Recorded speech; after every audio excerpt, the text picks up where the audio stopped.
Donc, je suis responsable du service musique, entre autres, et participante de la Gironde Music Box.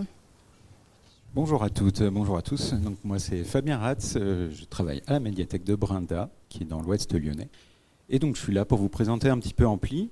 Donc Ampli, c'est un projet qui est né, alors quand on est discothécaire, vidéothécaire, souvent on se sent parfois un peu seul dans son coin, parce qu'on est entouré de termes comme lecture publique, on travaille pour le service du livre et de la lecture, et parfois on fait des études où on apprend le circuit du livre, mais on n'apprend pas tellement ce qui se passe en musique ou en vidéo.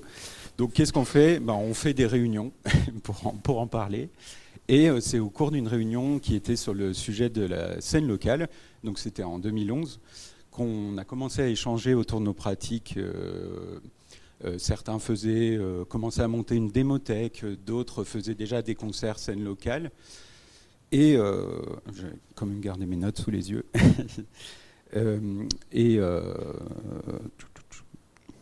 Oui, et voilà. Et donc tout ça nous a amené en gros à nous dire, mais en fait, voilà, on a tous un objet, on a tous un centre d'intérêt qui est la scène locale. Donc on a fait ce qui était cool de faire en 2011, c'est-à-dire qu'on a fait un blog. Donc, donc ce blog, aujourd'hui c'est notre site, ampli.fr, il existe toujours. Donc c'est un site de chronique. Donc on chroniquait on chronique toujours des coups de cœur de scène locale. Donc c'est produit par les bibliothécaires volontaires. Voilà, donc après avoir monté ce site de chronique, on a aussi monté un podcast. Donc on est toujours vraiment dans le sens du timing, puisqu'on a fait un podcast de 2013 à 2016, c'est-à-dire avant que ce soit cool de faire des podcasts. Donc on a arrêté, mais mine de rien, ça nous a vraiment aidé pour rencontrer les artistes. On a interviewé quelques artistes, ça nous a fait connaître aussi le site plus les concerts, plus le podcast. Et il y a pas mal d'artistes locaux qui se sont dit, mais en fait, Médiathèque, c'est carrément un interlocuteur pour nous, alors qu'ils n'avaient pas forcément, ça en tête.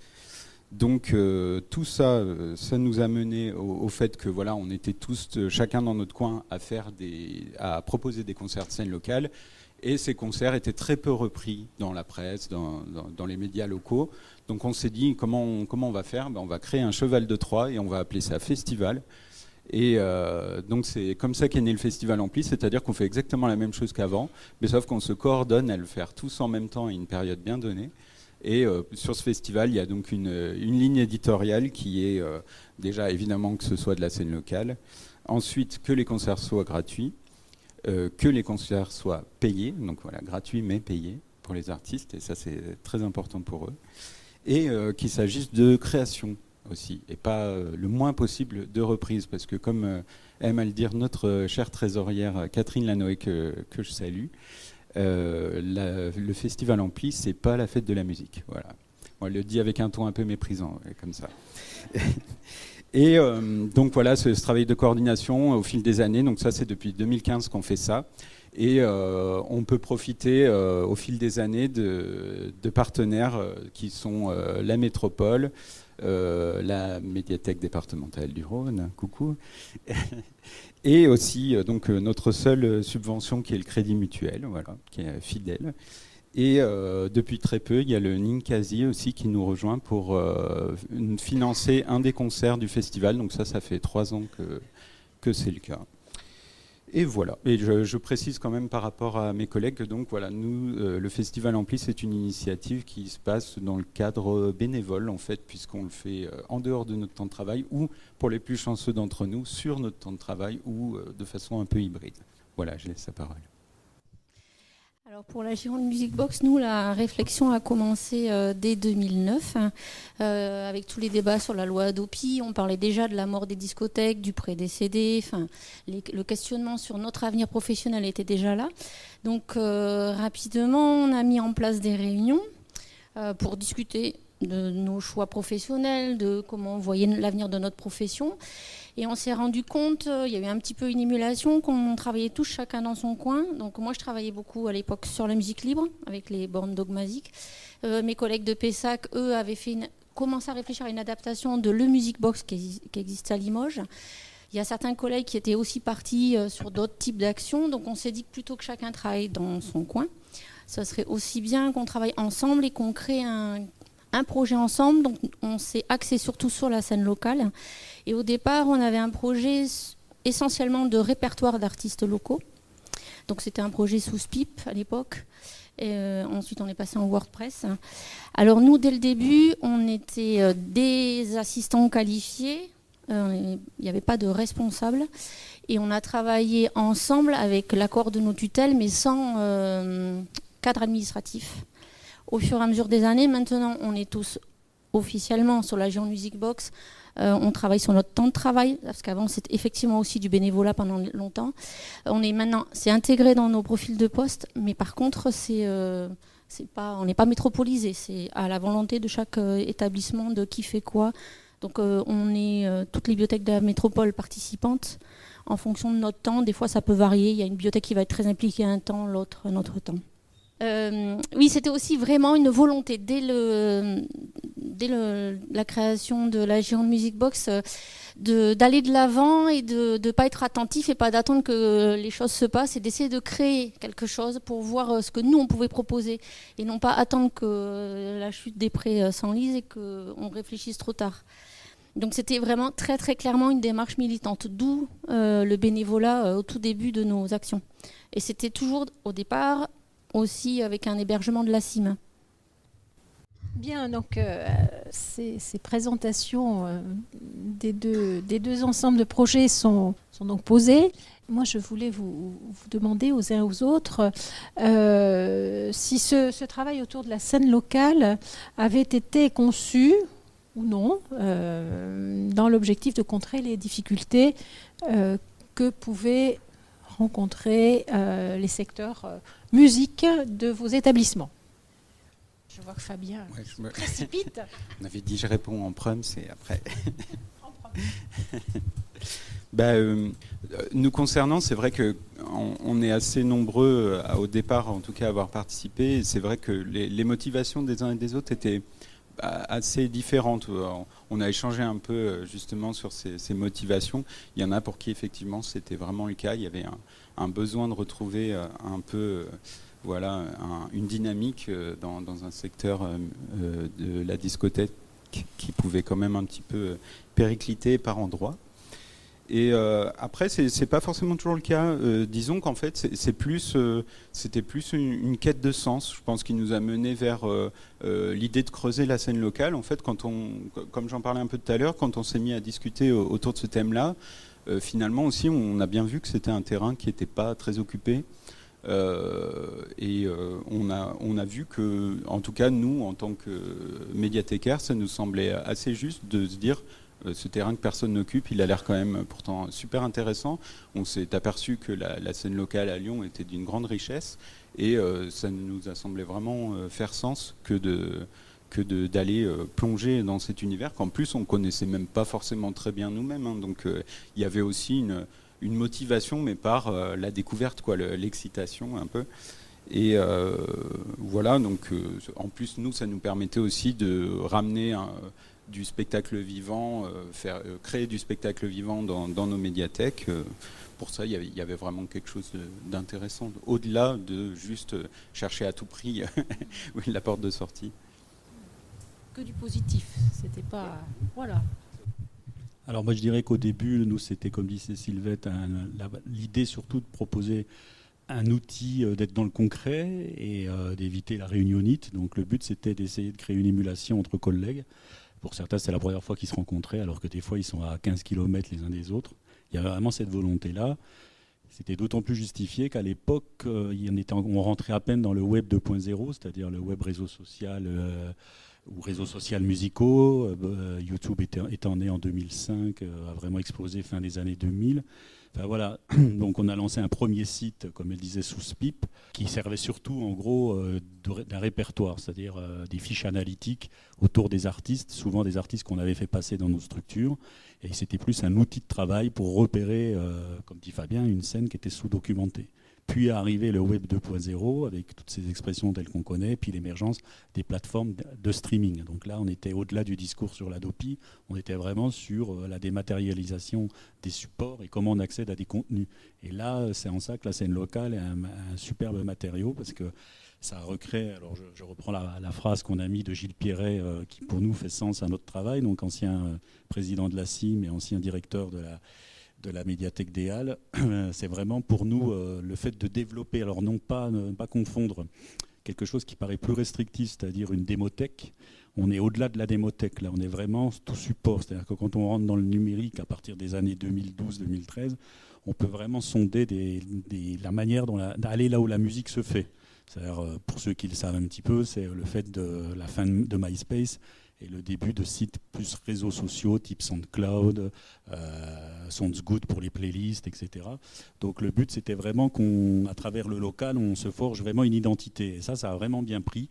Et c'est ce qu'on conseille à tous les gens qui viennent vers nous, parce que le site, il est reproductible, puisqu'il est en Creative Commons. Mais ce que je dis toujours, c'est est-ce que vous êtes une communauté déjà? Est-ce que vous vous connaissez autour de vous? Puisque c'est pas parce que vous ayez l'étincelle pour faire les choses, il faut vraiment être dans un réseau de personnes. Voilà, pour dire un petit peu concrètement sur le fait. Donc c'était l'objectif premier n'était pas de remplacer l'effritement des collections musicales, mais plus de se questionner sur qu'est-ce qu'on peut faire aujourd'hui et maintenant.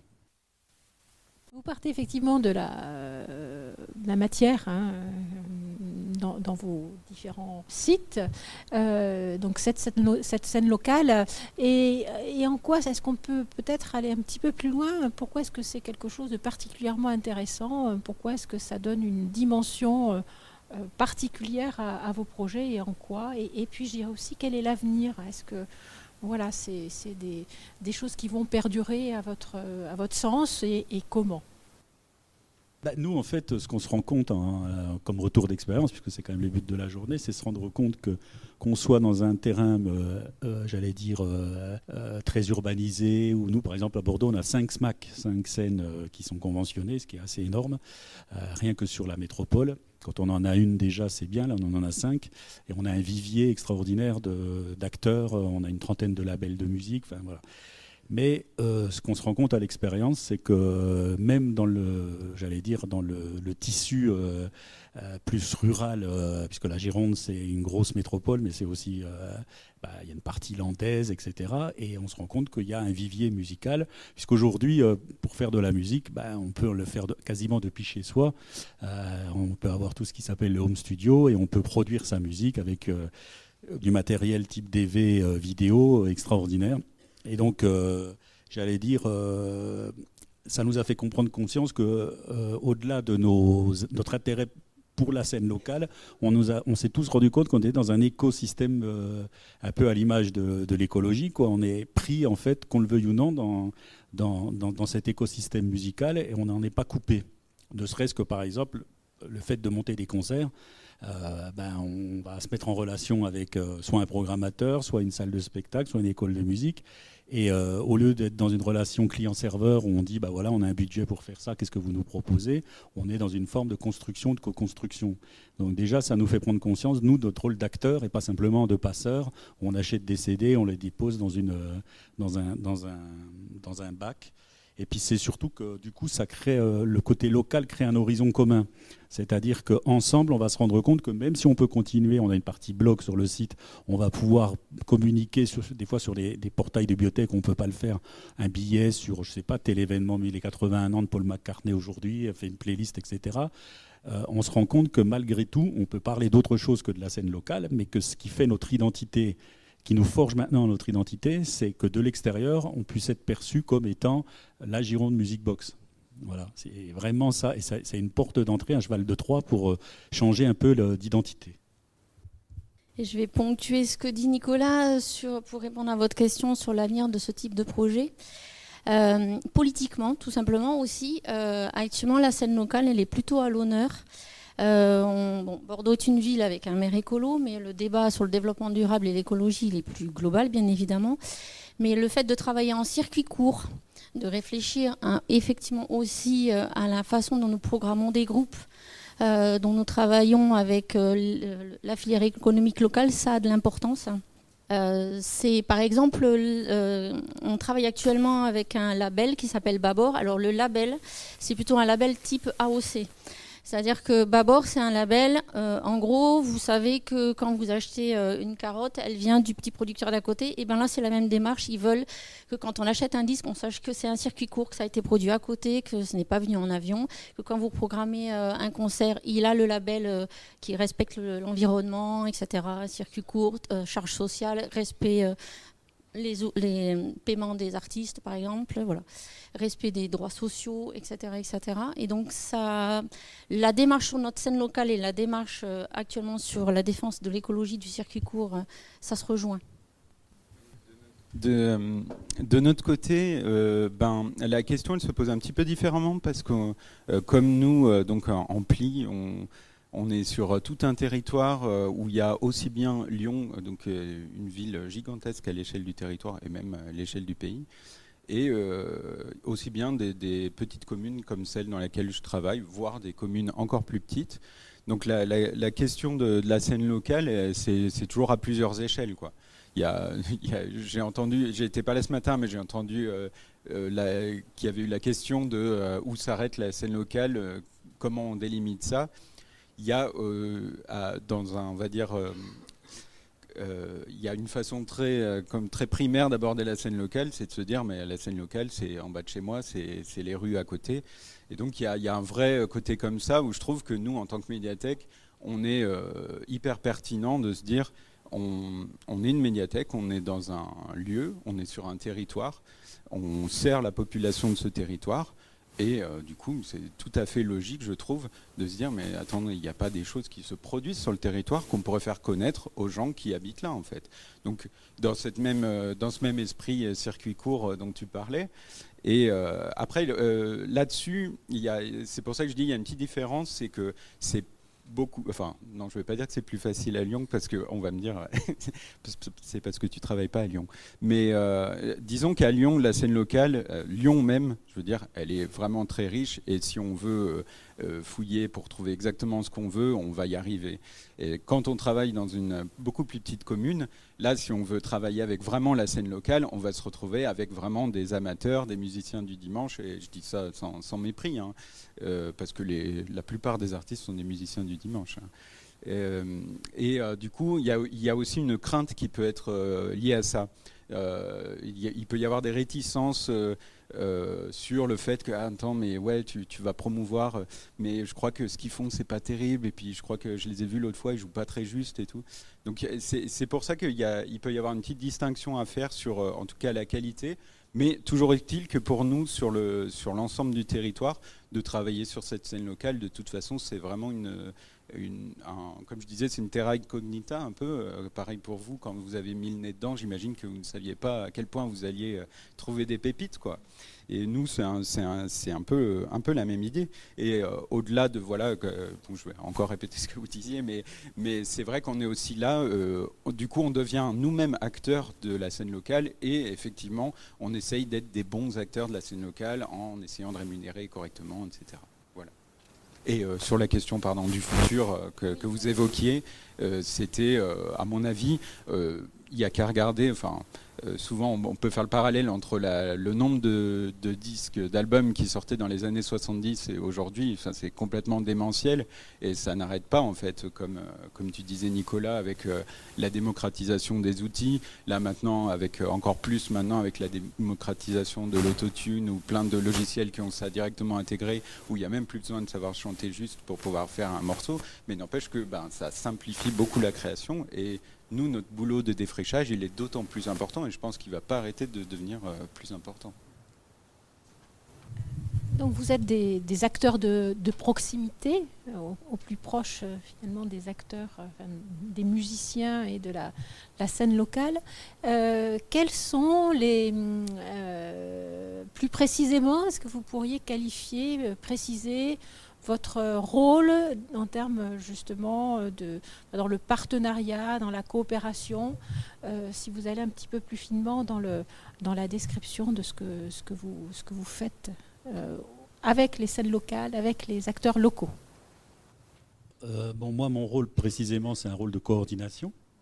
Donc on n'a pas de compétences culturelles au niveau métropole. Donc moi, bien sûr, il m'est rappelé constamment que je dois être très vigilant sur la manière dont je propose les choses, comment j'entraîne les gens avec moi. Il faut faire preuve de diplomatie. Il faut expliquer aux gens qu'ils peuvent participer à un projet. Par exemple, le festival 33 Tours, il y a des bibliothèques qui ne participent pas du tout à la Gironde Music Box, qui n'alimentent pas la base de données, mais qui vont dire, bah tiens, puisque la résultante de la Gironde Music Box c'était de créer un festival, bah, ils viennent le temps de, par exemple, comme là, on voit la préparation d'il y a 3 ans, là, autour d'un café et tout ça, et bah, ils viennent dire, non, on veut bien monter une date là, et on s'inscrit dans votre communication. Donc l'intérêt, c'est d'avoir une communication commune, qu'elle soit coordonnée, et ça leur donne une visibilité. Il faut savoir que donc on travaille sous le mode de l'intelligence collective. Là, c'est un mot d'ordre essentiel. Seul, on peut faire des choses. Nous, c'est pas parce qu'on est bibliothèque de Bordeaux qu'on aurait pu faire ça tout seul. Je vous enlève ça tout de suite de la tête. C'est pas des questions de taille, c'est des questions de partage de compétences, de maillage entre nous, et d'avoir un horizon ciblé. Qu'est-ce qu'on veut faire et comment on communique. Donc la coopération sous cet angle-là, donc de manière... alors l'intelligence collective, c'est aussi le fait d'accepter que des gens viennent à un moment, puissent quitter, comme disait Sylvette, un projet à un moment ou à un autre. Donc un système très ouvert, mais qui nécessite que quelqu'un chapeaute une vision, un ou plusieurs personnes, je pense que c'est pareil pour Ampli, qui a une vision un peu globale des choses, sans que... Pour participer au projet, on doit connaître tous les tenants aboutissants du projet. Donc c'est en ça que c'est très dynamique. C'est qu'on peut venir en disant moi je peux faire ça, ou tu peux participer à tel niveau, sans besoin d'avoir connaître tout l'ensemble du projet. Oui, donc du coup, le rôle de la coopération là-dedans, ça nous a permis de nous fédérer encore plus fortement en termes de collègues. Donc nous, le rôle de notre groupe régional de la CIM s'est tourné du coup vers le montage et la promotion de ces outils-là. C'est vraiment vers ça qu'on a été. Donc on a par exemple donné l'opportunité au département des 64 Pyrénées Atlantiques de monter le même projet que nous. Donc on leur a donné le code source du site, on leur a fait bénéficier de 10 ans de travail qu'on a fait bénévolement ou dans le cadre de nos structures. Ils ont eu qu'à trouver un designer graphique pour trouver leur logo. Au bout d'un an d'alimentation du site, ils étaient 7 ou 8, ils ont fait 500 fiches, pour vous dire que c'est assez facile à faire des fiches. On ne leur a pas ouvert tous les accès du site, ça peut se programmer, donc on fait à la carte. Et au bout d'un an, ils ont inauguré le festival, leur 64 Music Box à la Foire internationale de Pau. Donc le Conseil général avait mis une estrade avec une bonne communication, ce qui trouve que pendant 15 jours, il y a eu des groupes qui sont venus jouer, des groupes soutenus par la 64 Music Box, et plein d'élus ont vu la richesse du truc, des CE d'entreprise, d'Airbus et tout ça qui étaient là, et qui se sont rendus compte que pourquoi aller chercher à Paris des artistes alors qu'il y a des super trucs sur scène, en hip-hop. Voilà, donc du coup, c'est devenu l'année de la musique 2023 au Conseil général, enfin au Conseil départemental 64. Donc il y a une année temps fort autour de ça, avec même des élus qui disent mais pourquoi on ne fait pas un 64 littérature box ou un 64 BD box. Voilà pour vous dire qu'en fait à 7 ou 8 au départ le noyau, avec une écriture de projet en association avec la CIM pour l'hébergement du site, pour le copyright en gros, enfin c'est pas un copyright puisque c'est du libre, mais pour selon les collectivités on a besoin ou pas d'être régi par une convention, voilà, d'une convention signée avec la CIM, et vogue le navire quoi, j'allais dire après, voilà, nous on est là en soutien parce que c'est le groupe régional et on s'est déplacé 2-3 fois pour... je vous donne un exemple de tout ça parce que peut-être vous êtes concernés, mais quand on est avec le collègue de Sylvette, donc c'est l'agent de Sylvette en musique qui s'occupe de la partie web back-office du site, on est venu mettre à l'aise avec des artistes de la scène locale, des petits dépositaires, souvent des personnes âgées bénévoles qui se disaient ouais, mais moi ma structure elle fait 10 mètres carrés, j'ai 4 rayonnages au milieu, etc. Et les artistes étaient là, ils disaient mais vous inquiétez pas, nous on peut s'adapter, on peut jouer. Et cette année ils ont programmé dans des toutes petites bibliothèques, soit sur le parvis de la bibliothèque ou pas, des concerts. Alors c'est ça que je trouve génial, c'est qu'au départ une idée qui a été réfléchie, on se dit ouais mais j'aurais pas le temps, etc. Le fait qu'elle soit structurée, pensée, etc. Voilà, de manière très effective, on peut modestement, alors nous on n'a pas la même ampleur que Ampli, mais dans un cadre purement, parce qu'on n'a pas de budget en fait, c'est pour dire le Festival 33 Tours comme le Ampli ou le 64 Music Box sont des projets totalement différents qui tiennent compte des réalités ou de l'histoire du projet. Mais eux, ils ont eu 19 000 € du conseil départemental. Nous, le festival, on fait 15 événements cette année sans 0 €.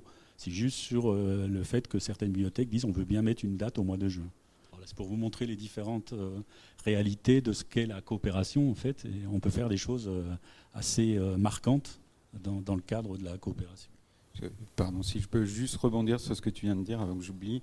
C'était sur le côté justement, j'ai que 10 mètres carrés, je ne peux pas proposer un concert. Nous, je sais qu'à l'époque, en 2011, ce qui nous avait vraiment motivé aussi à nous dire qu'on pouvait très bien faire un concert à la médiathèque, je pense que c'est aussi la blogothèque, je ne sais pas si vous vous souvenez de ça, c'était les concerts à emporter. Il y avait pas mal de vidéos qui tournaient où justement on voyait des petits concerts d'artistes énormes par contre qui venaient et qui jouaient un peu n'importe où. Et en fait, ce truc-là, je pense que ça nous a un peu ouvert la tête en mode on n'est pas obligé d'avoir un auditorium pour faire un concert, on n'est pas obligé d'avoir une salle de concert. Voilà, c'est mon petit aparté. Sur la coopération. Sur la coopération. Oui. Le fonctionnement de vos projets. Ouais, nous en plus il y a un vrai enjeu. J'allais dire il y avait un enjeu, mais je pense qu'il est toujours là. C'est que quand on a commencé à faire Ampli, puis justement le festival Ampli, je pense qu'une de nos premières craintes, c'était de se dire oula, il faut qu'on fasse super gaffe que les collègues bibliothécaires se disent pas ah ouais d'accord, donc c'est le festival de Lyon, Villeurbanne, Rieux, voilà toutes les grandes villes et puis tout le reste du territoire ne compte pas. Donc nous dès le début on avait vraiment un cœur de se dire il faut absolument que ce soit tout le territoire, Rhône et voire un peu au-delà suivant les cas, qui s'empare de ce truc-là. Et justement, de se dire, non, vous n'avez pas besoin d'avoir une grande médiathèque pour ça, vous n'avez pas besoin d'avoir un grand bassin de population, vous n'avez pas besoin d'avoir la salle de concert avec l'ingé son sur place et compagnie. Il y a un concert pour tout le monde, quoi. On peut toujours trouver un moyen de faire. Donc ça, je crois qu'on a plutôt réussi à instiller cette façon de penser, puisque si j'en juge par notre programmation chaque année, on voit qu'il y a quand même pas mal de concerts qui ont lieu assez loin de Lyon sur le territoire et dans des communes beaucoup plus petites. Et ça, c'est à peu près vous avez un nombre de concerts. Oui. Donc là, grosso modo, donc sur le premier festival, on est parti d'une quinzaine de concerts. Là, cette année, à l'heure où je vous parle, normalement, il devrait y en avoir à 47, voire 48. Et parmi ces 47, 48, il y en a, je dirais, une quinzaine qui se passe dans des grosses communes. Et après, tout le reste, c'est achalandé sur tout le territoire. Ça, c'est aussi grâce à nos collègues de la métropole et de la médiathèque départementale qui se sont intéressés au projet et qui, du coup, eux aussi, dans leur travail de financement de concerts sur place, enfin, chacun avec leur méthode, puisqu'ils n'ont pas les mêmes méthodes, mais ils se sont dit, ah oui, c'est intéressant qu'on s'inscrive dans ce festival Ampli. Donc la métropole propose des enveloppes pour des concerts sur le territoire. Et la médiathèque départementale a une programmation de musique. Et en fait, ce qu'elle fait, c'est qu'elle propose aux médiathèques qui se positionnent pour avoir un concert, leur dit, vous savez, si vous le faites en septembre-octobre, vous pourrez être dans la plaquette Ampli. Donc, voilà, ça marche. Enfin, ça marche quand on a des super collègues, quoi. Donc, bonne chance. J'ai une question, une réflexion. Est-ce que vous avez mis au point les uns et les autres une sorte de charte ou de guide de bonne conduite pratique, qui fait un petit peu votre marque, votre label? Alors on a fait une charte, effectivement une charte graphique et une charte éditoriale, c'est-à-dire que quand on crée des fiches, on ne les crée pas n'importe comment. Il y a des fiches qui sont à remplir, mais c'est d'une certaine façon, ça va très très vite, mais c'est très codifié pour que n'importe qui ne publie pas dans tous les sens. Donc effectivement, on a une charte. Après, on a une charte graphique, là vous voyez, c'est la Gironde Music Box. Donc pour vous donner en quoi c'est bien de faire de l'advocacy et d'être un peu militant, il s'est trouvé qu'à l'époque, on avait une collègue qui est dans le réseau à Bordeaux, qui a été sensibilisée par le projet. Et donc son copain, il a fait de la musique libre. Et il se trouve que Sylvette défendait ça à travers les bornes à Gradignan. Et il a tellement aimé le projet de défense de la scène locale qu'il nous a fait toute une charte graphique dont le résultat est là. Mais on a évalué le travail à 15 000 €. Donc bien sûr, comme on avait 0 €, il nous a offert le travail, quoi. Donc c'est pour vous dire aussi qu'on peut avoir une charte graphique qui est quand même quasi professionnelle là, au niveau des logos et tout ça. Il nous a proposé une dizaine de logos ou de choses différentes.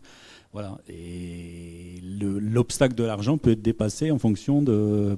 quand on crée une communauté, on va avoir des portes qui s'ouvrent parce qu'on va avoir des gens, on va rencontrer des gens qui sont dans le même récit que le nôtre et qui peuvent nous aider.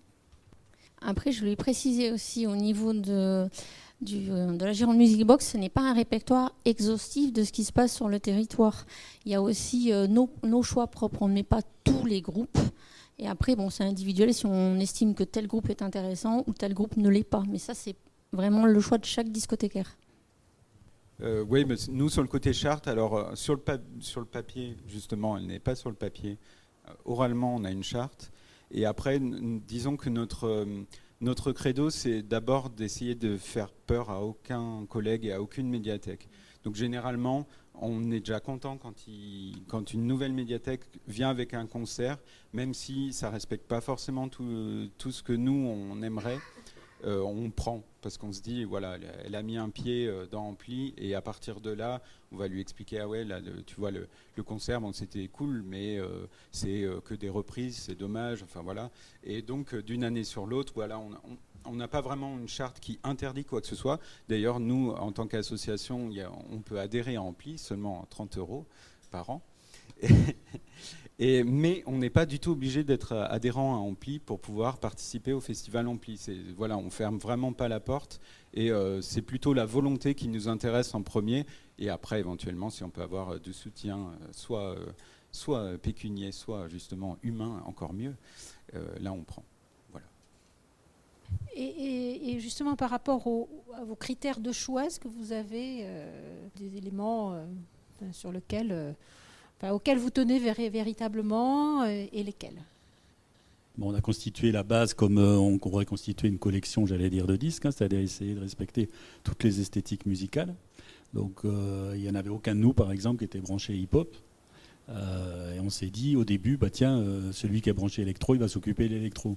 Sauf que ça ne marche pas comme ça, parce que celui qui fait électro, en fait, il s'était engagé, mais dans les 6 mois qui viennent, il était en arrêt maladie, etc. Donc, les réseaux sociaux étant ce qu'ils sont, tout ce qu'on fait, j'allais dire, un gamin de 12 ans pourrait remplir des fiches si on s'écoutait, parce que si vous croisez à la fois les informations que sont distillées sur Facebook, SoundCloud, Bandcamp, etc., là, je ne parle même pas des sites propres des groupes, voire de leur label, oui, toute l'information y est. Je vous donne un exemple, les photos, les textes, on a décidé dès le départ dans une charte de ne rien inventer, de tout copier-coller, en citant bien sûr les sources, notamment pour les bios. On met à chaque fois DR, droit réservé, et le nom de l'artiste. Donc souvent c'est une bio qui est sur Facebook. Mais des fois elles sont assez longues, les bios. On met les noms des membres des groupes, etc. Les discographies, on les trouve soit sur Bandcamp, soit sur les Facebook des groupes. Enfin voilà, on trouve l'information partout. Donc déjà, ça a été un critère déjà en termes de charte d'alimentation pour se dire tout le monde peut participer. Comme on a rendu le site assez utilisable, par exemple Sylvette ou d'autres collègues ont pris des étudiants, on leur donnait des noms de groupes qu'on avait repérés. Donc les critères, c'était que les groupes, ça ne soit pas Pierre-Paul et son orchestre, vous voyez, où on attire à nous vraiment ce que tu disais tout à l'heure, quoi, les gens qui sont vraiment, qui n'ont pas vraiment de proposition musicale, si ce n'est de l'animation de groupe comme ça. Et on s'est rendu compte que, avec le développement des Web 2.0, il y en avait énormément. Donc moi, par exemple, à titre perso, je n'aurais jamais imaginé que sur Bordeaux et la Gironde, il y ait autant de groupes R&B, rap, électro et métal. C'est impressionnant. Le nombre à tel point que la mairie, du coup, maintenant, on est repéré, alors qu'on ne l'était pas avant d'avoir la Gironde Music Box. La direction des affaires culturelles vient nous voir, nous demande de participer au tremplin musical de la ville, qui est un tremplin de découverte, et nous demande, vous connaissez les groupes de hip-hop du Grand Parc ou de Bordeaux-Lac, parce qu'on voudrait leur prêter des scènes gratuites de la mairie, vous savez, et on n'arrive pas à les toucher, et ils ne viennent pas vers nous.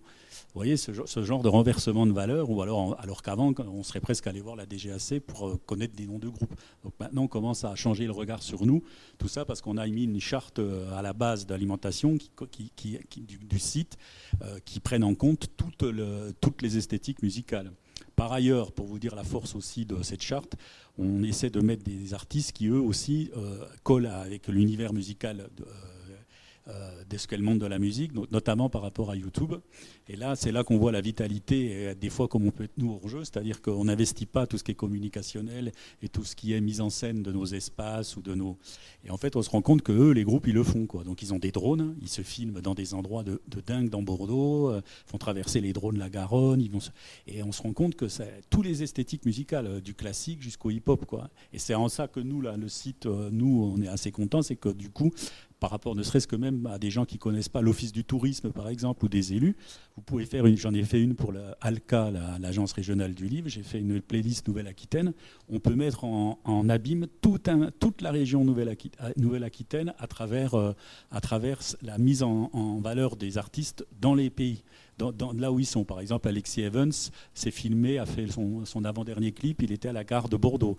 Et après, vous allez montrer Café Gourmand à tel endroit dans la campagne, machin. Enfin, c'est assez super à faire aussi en termes de valorisation pour convaincre les gens de vous suivre sur ce projet. Finalement, vous penchez vers l'hypothèse que le bibliothécaire ou les bibliothécaires que vous êtes, que nous sommes, vous avez des compétences particulières pour cartographier finalement ce qui existe sur un territoire en matière de propositions musicales, de scènes locales. Il me semble. Ouais, moi je suis partagé sur cette question. Je trouve pas trop en fait. Enfin, je trouve qu'il y a beaucoup d'autres personnes qui pourraient être compétentes pour le faire, mais on parle d'un terrain de jeu où il n'y a pas d'argent à se faire, il y a même plutôt que de l'argent à perdre sur la scène locale. Et c'est là que notre compétence principale, je dirais que c'est d'être fonctionnaire et du coup de pouvoir de ne pas avoir de critères de rentabilité, de pouvoir explorer la scène locale sans forcément devoir en tirer de l'argent à côté. Donc je pense qu'évidemment, c'est un peu une blague, évidemment qu'on a quand même des compétences, mais je pense qu'on n'est pas les seuls à avoir ces compétences-là.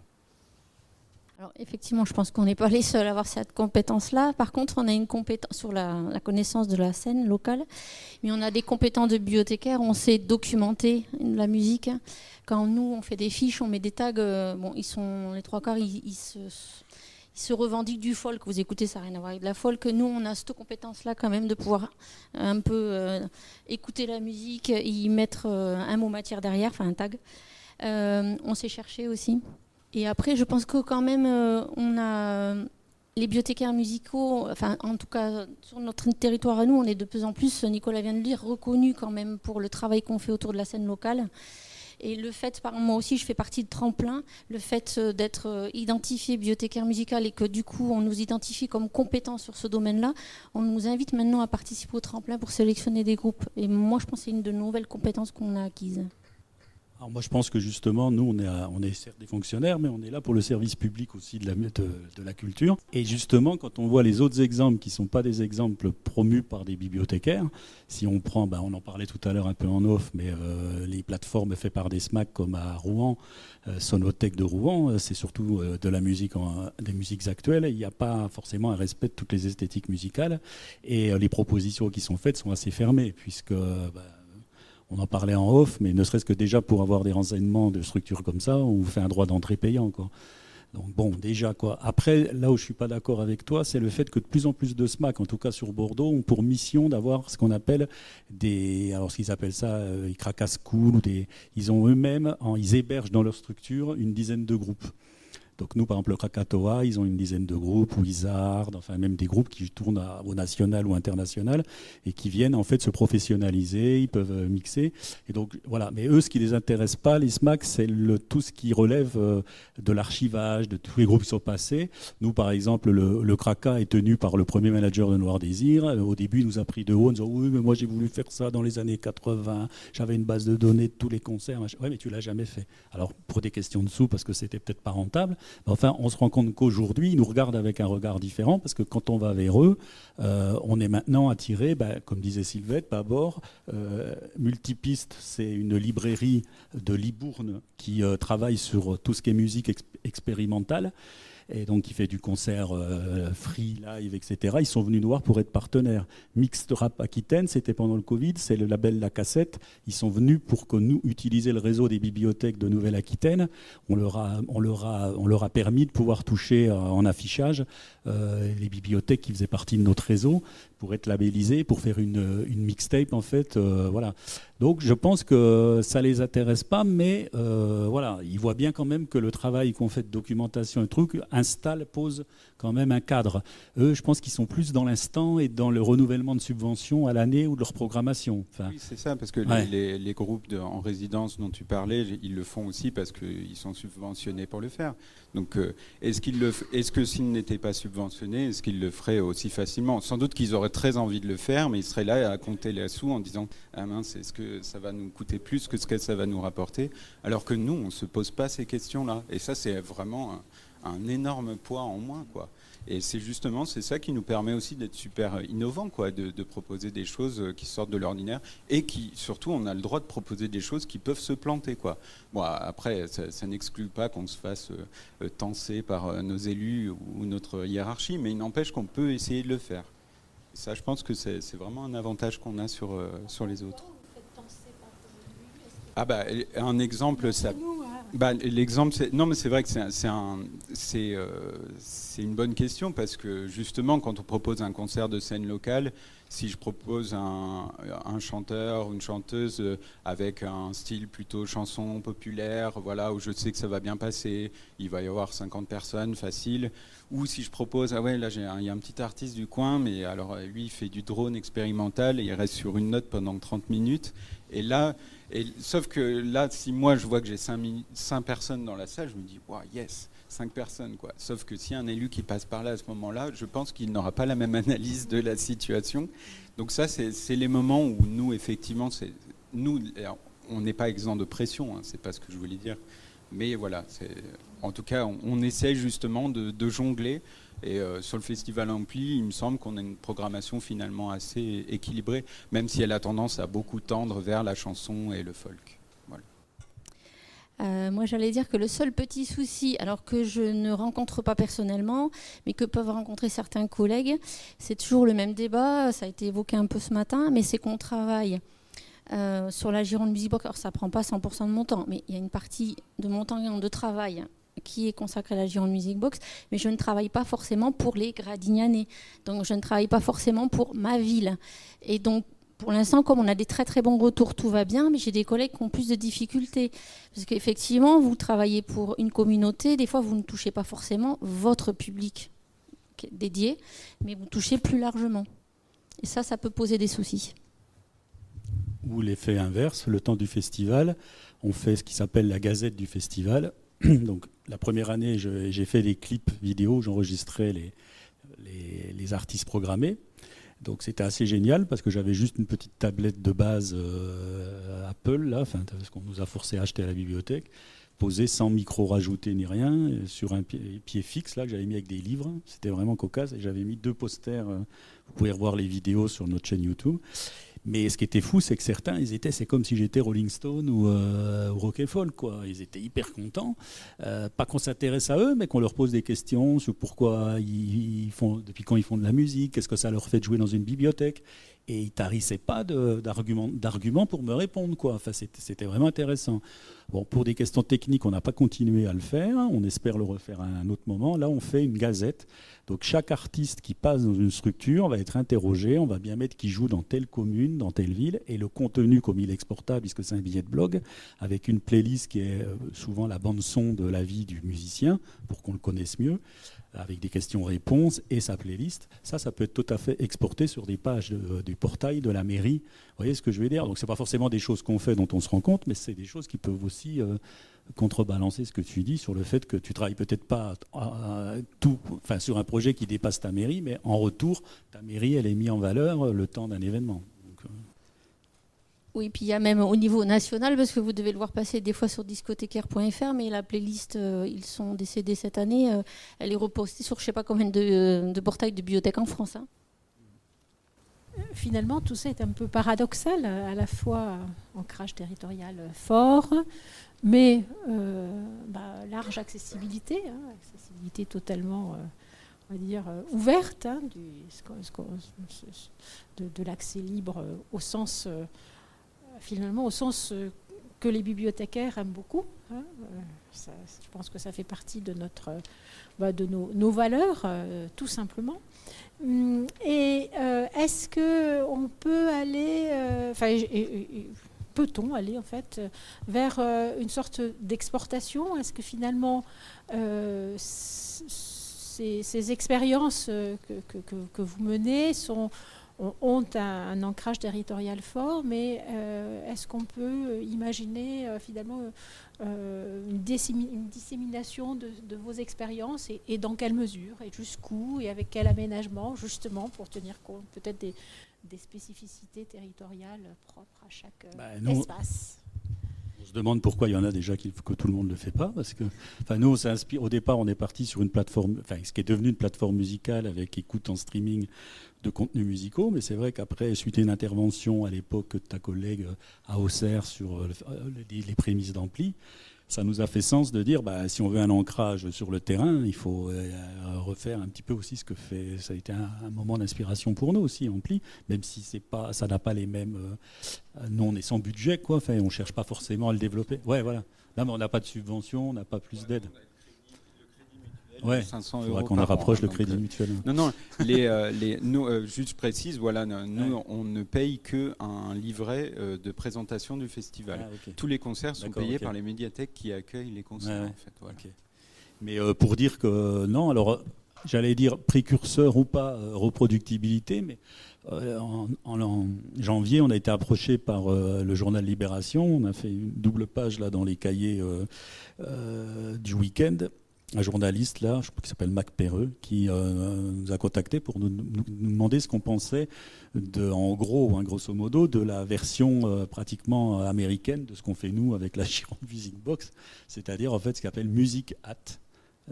Donc ce sont les grandes bibliothèques américaines qui pourraient s'asseoir sur le succès de la musique anglo-saxonne via Spotify pour mettre ça sur leur portail et qui refusent de rentrer dans ce jeu-là et qui présentent en fait Music Hat. Alors ça va être Hat Milwaukee, Hat San Francisco. Ils présentent une plateforme musicale, c'est leur ressource en ligne sur leur portail d'artistes locaux, donc avec une fiche signalétique, pareil. Et alors eux, on est aux États-Unis, nous on n'a pas encore ce modèle-là, mais eux, le but c'est de rémunérer en fait à l'écoute. Par exemple, ils donnent 20 centimes, je ne sais pas, par titre d'écoute. Enfin, ils ont un système. En gros, je pense que le budget qu'ils avaient en CD dans l'année, ils préfèrent le donner aux écoutes en ligne que font les gens aux États-Unis sur ces plateformes-là. Donc, je me dis finalement, après une réflexion sur qu'est-ce qu'on n'est pas, la loi d'OPI, machin, etc., on en arrive aujourd'hui à se dire qu'on rentre en résonance avec des choses qui se font, alors qui ne sont pas des duplicata, mais qui sont aussi finalement aux États-Unis qui font le même genre de truc. Après, nous, bien sûr que c'est duplicable, puisqu'on fait la 64 Music Box. Nos collègues Occitanie Music Box, bon, on les avait un peu prévenus, ils ont voulu faire quelque chose sur l'ensemble de la région pour dire que c'est 20 départements. Enfin, on leur avait dit que ça ne serait pas gérable. C'est trop. Je pense que la bonne dimension, c'est le département, quand bien même ça peut être porté que par un pays de communes. Le département administratif, ça reste la bonne filière, le bon dimensionnement. Mais après, nous, bien sûr, c'est duplicable puisqu'on peut donner demain, si on a l'assurance que c'est porté par une communauté un peu motivée, on peut donner le site, le code source du site, c'est-à-dire en gros le site vide, mais avec toutes les avancées qu'on a fait en codage du site pour la communauté qui voudrait créer son propre projet. On le fait parce qu'on croit à l'engagement professionnel et au partage de notre travail, quoi. Voilà. Ouais, je crois que le périmètre d'action, il faut surtout qu'il ait du sens, enfin que nous déjà on y trouve du sens et après voilà les autres comprendront. Parce que oui, tu parlais de département, mais je crois que c'est pas si évident dans chaque département. Parce que je vois, moi je suis isérois et en Isère, Grenoble, c'est pas Bourgoin-Jallieu, quoi. Et donc si à Bourgoin-Jallieu on fait venir un groupe de Grenoble en disant que c'est un groupe local, je sais pas si ça passe bien. Et c'est là, nous on a du bol parce qu'on est dans le Rhône. Et là, je suis désolé de le dire à Villeurbanne, mais il y a une ville qui écrase tout dans le Rhône. Et du coup, voilà, c'est pour ça que nous, on n'est pas stricto sensu département sur notre champ d'action. Nous, on dit, voilà, le bassin lyonnais, on trouve une formule comme ça, hyper vaste, qui nous permet d'aller chercher Vienne par en dessous et d'autres communes à droite à gauche. La question initiale, c'était quoi déjà ? C'était la possibilité de fait. Ouais. Nous, vraiment, d'ailleurs, anecdote, normalement, Ampli, au départ, ça s'appelait Amplion. Et on s'est dit, attends, on va couper un peu, parce que si jamais il y a des collègues qui veulent se saisir de trucs, il ne faut pas que ce soit marqué Lyon dedans. Donc c'était vraiment, dès le départ, on s'est dit, ça va essaimer en fait. On s'est dit, les collègues vont regarder ça et puis ils vont dire, waouh, on a trop envie de faire la même chose. On pensait, à l'époque, il y avait les collègues de Grenoble qu'on connaissait un petit peu, qui étaient super dynamiques. On se disait, ouais, ils vont peut-être entrer dans la brèche, faire la même chose à Grenoble et tout. C'est vrai que finalement, en fait, on a été surpris de voir peu d'impact de ça.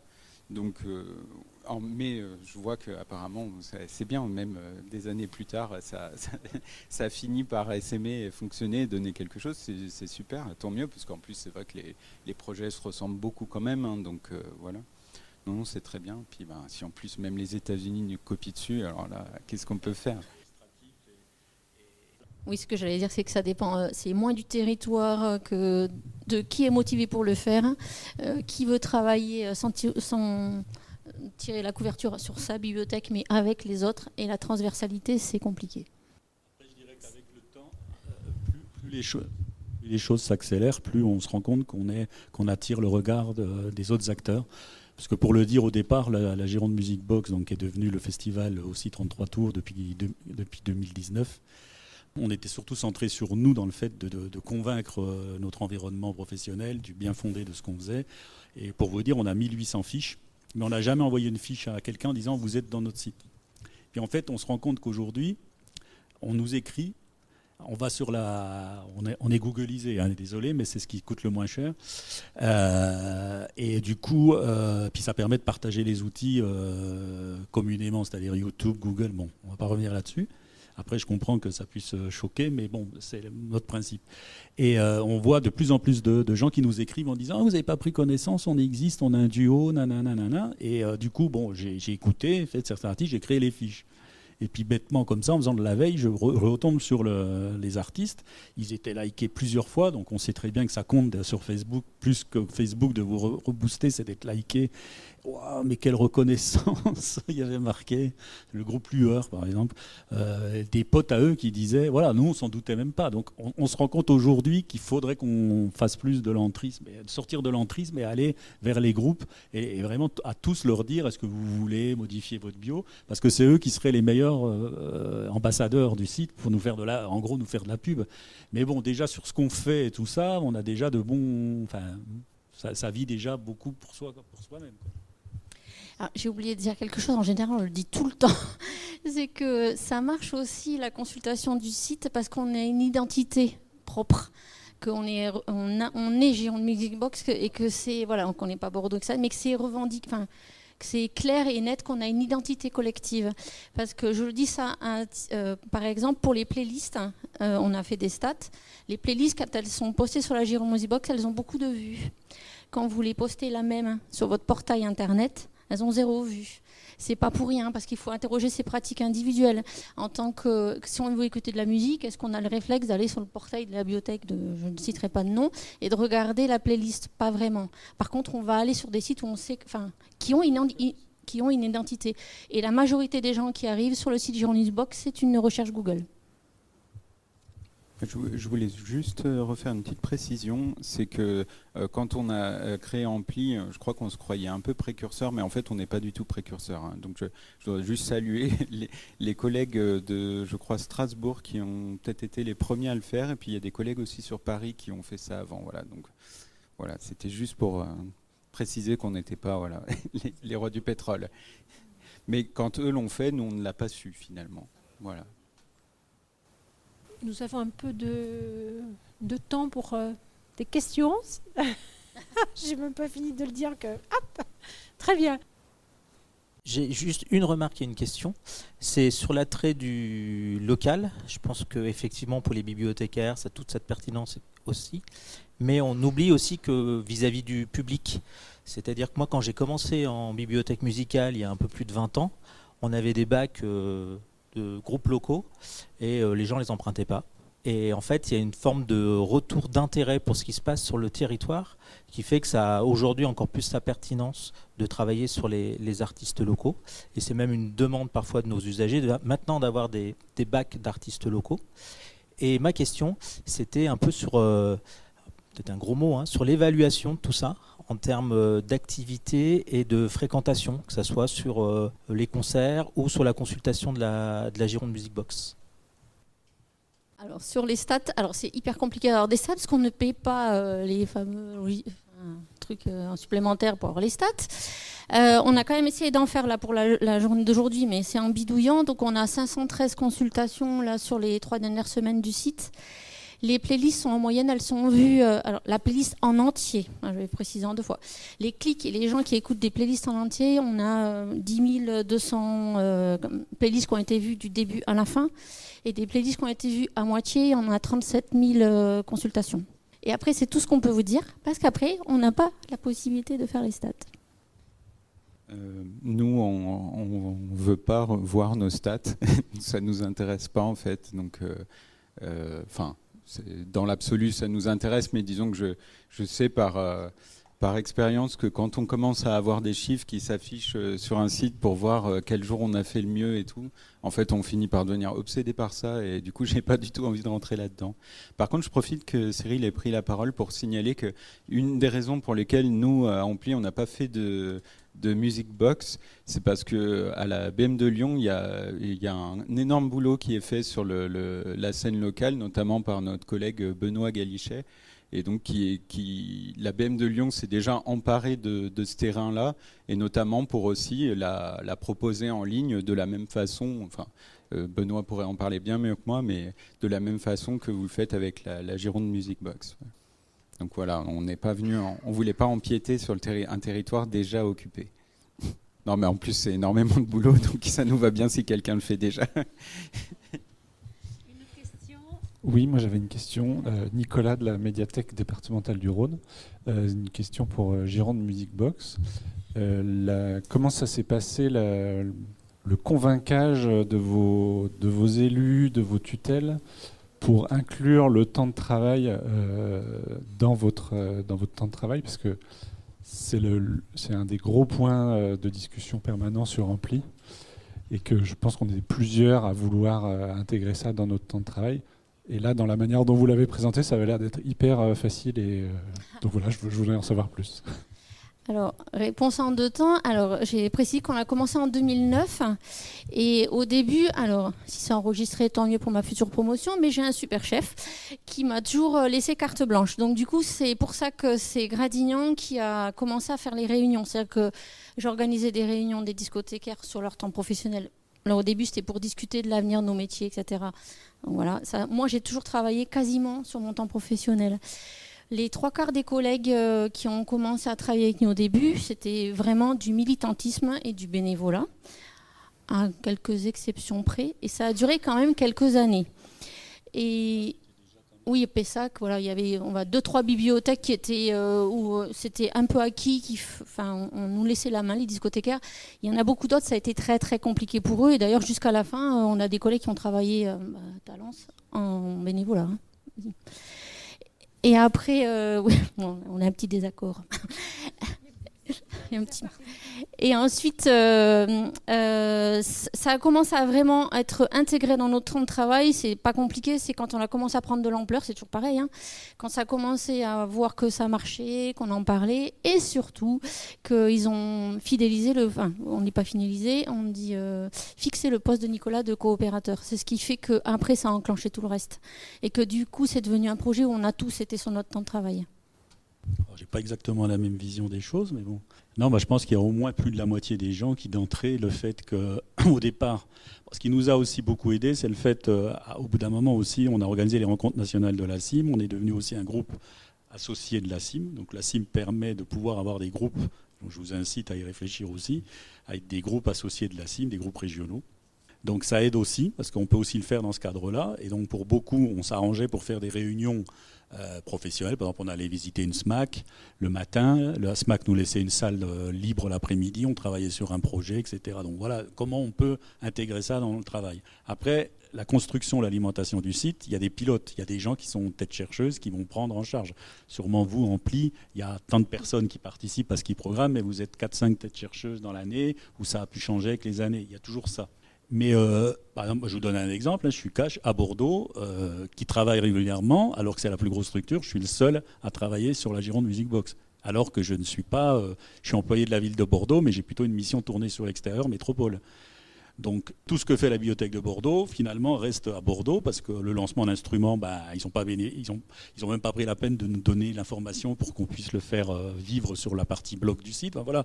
Aujourd'hui, on a une équipe de direction qui a conscience de ça et qui veut tout faire pour qu'ils s'impliquent. Mais alors du coup, ce qui est rigolo, c'est que comme le site fonctionne bien, etc., ils sont moins dans le côté tête chercheuse, alimenter le site, que plutôt valoriser ce qu'ils font par ailleurs, c'est-à-dire près d'instruments, studios. Bon, après, ils cherchent leur intérêt là, mais nous, on garde quand même toujours en tête de dire, bah oui, mais vous participez, mais il faut donner aussi, quoi. Alors pour beaucoup, comme dit Sylvette, la grosse participation de la Bibliothèque Bordeaux, c'est de m'avoir positionné sur des projets, dont la Gironde Music Box. Vous voyez, ça se joue là. Mais sinon, sur le reste, c'est des petites collectivités. On est tous ici, la plupart des collègues, ils ont les mêmes profils que vous et qui participent à hauteur de ce qu'ils peuvent participer. Certains, c'est par exemple, qui font régulièrement des playlists. Saint-Médard Anjal propose pratiquement tous les 10 jours, j'ai une ou deux playlists. D'autres, ça va être me signaler un groupe qui va passer chez eux. Enfin, ça peut être totalement différent. Puis après, ce que vous pouvez aussi imaginer en termes de participation, c'est que ça ne s'arrête pas qu'à la musique. C'est-à-dire que si vous avez des collègues qui veulent faire, par exemple, le road movies, vous pouvez faire des playlists musicales, puisque par YouTube, vous pouvez mettre aussi des extraits de films et choses comme ça. Vous pouvez travailler le contenu là, avec faire des choses transversales. Je vous donne un exemple. La base sous-marine qu'on a, l'ancienne base sous-marine SS qu'on a dans le centre de Bordeaux, enfin un peu à l'extérieur, ils ont fait une expo photo sur les univers, en fait, l'espace, etc. Et juste à côté, il y a la bibliothèque Grand Parc. Donc, comme ils avaient un fond vinyle, le gars qui montait l'expo est passé les voir en disant vous avez des belles pochettes de disques et on pourrait mettre à la fin de l'expo, dans l'espace repos, etc., des affiches de posters, afficher, vous savez, des pochettes de disques. Donc la collègue, on en parle et tout, et en fait on a créé un billet de blog là-dessus, on a fait un QR code, on a utilisé tous les éléments des extraits de musique des disques qu'il y avait, on a fait une playlist, elle était écoutable dans la salle et par QR code sur smartphone, les gens flashaient le QR code et ils avaient la playlist qu'on avait sur notre... On peut faire des choses transversales, vous voyez, qui ne sont pas forcément liées purement et simplement à un événement musical, mais qui peut être transversal. On fait ça avec la Fabrique du Citoyen, qui est aussi un événement qui travaille sur la citoyenneté, l'inclusion sociale, etc. Et on peut faire des playlists. Sur mai 68, par exemple, la personne qui est chargée d'organiser la Fabrique du Citoyen, ça dure un mois à la Bibliothèque de Bordeaux, on a fait plusieurs articles avec lui et on a fait des playlists. Ça peut être avec des usagers, ça peut être lui-même qui nous propose des listes, enfin, vous voyez.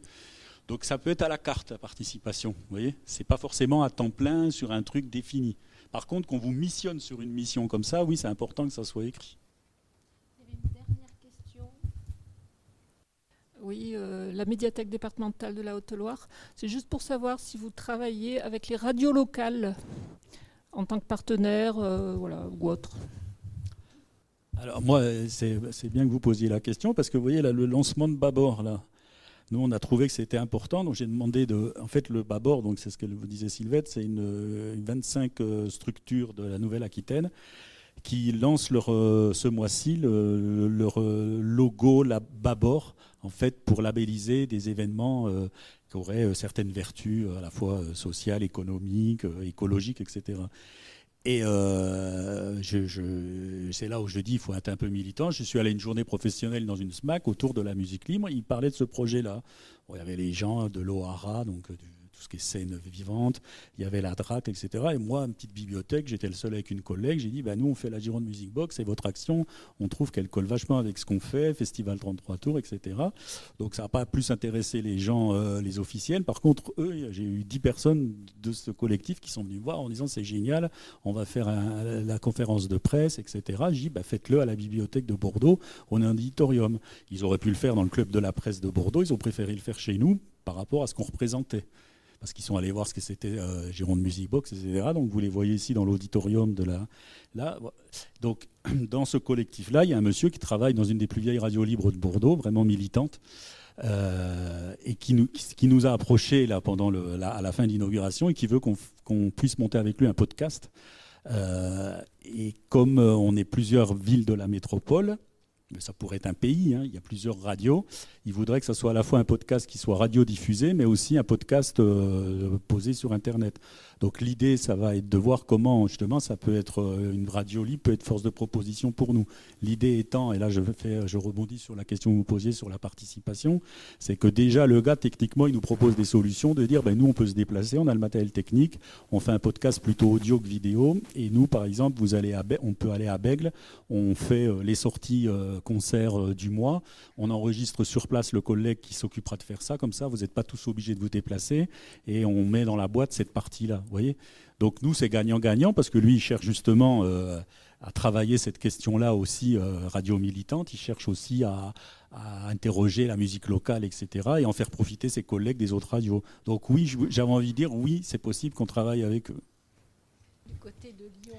Oui, alors nous, souvent, disons on a déjà, à notre période de podcast 2013-2016, sur la fin, on était diffusé sur une radio locale qui est vraiment orientée scène locale, qui s'appelle toujours Les Enfants du Rhône.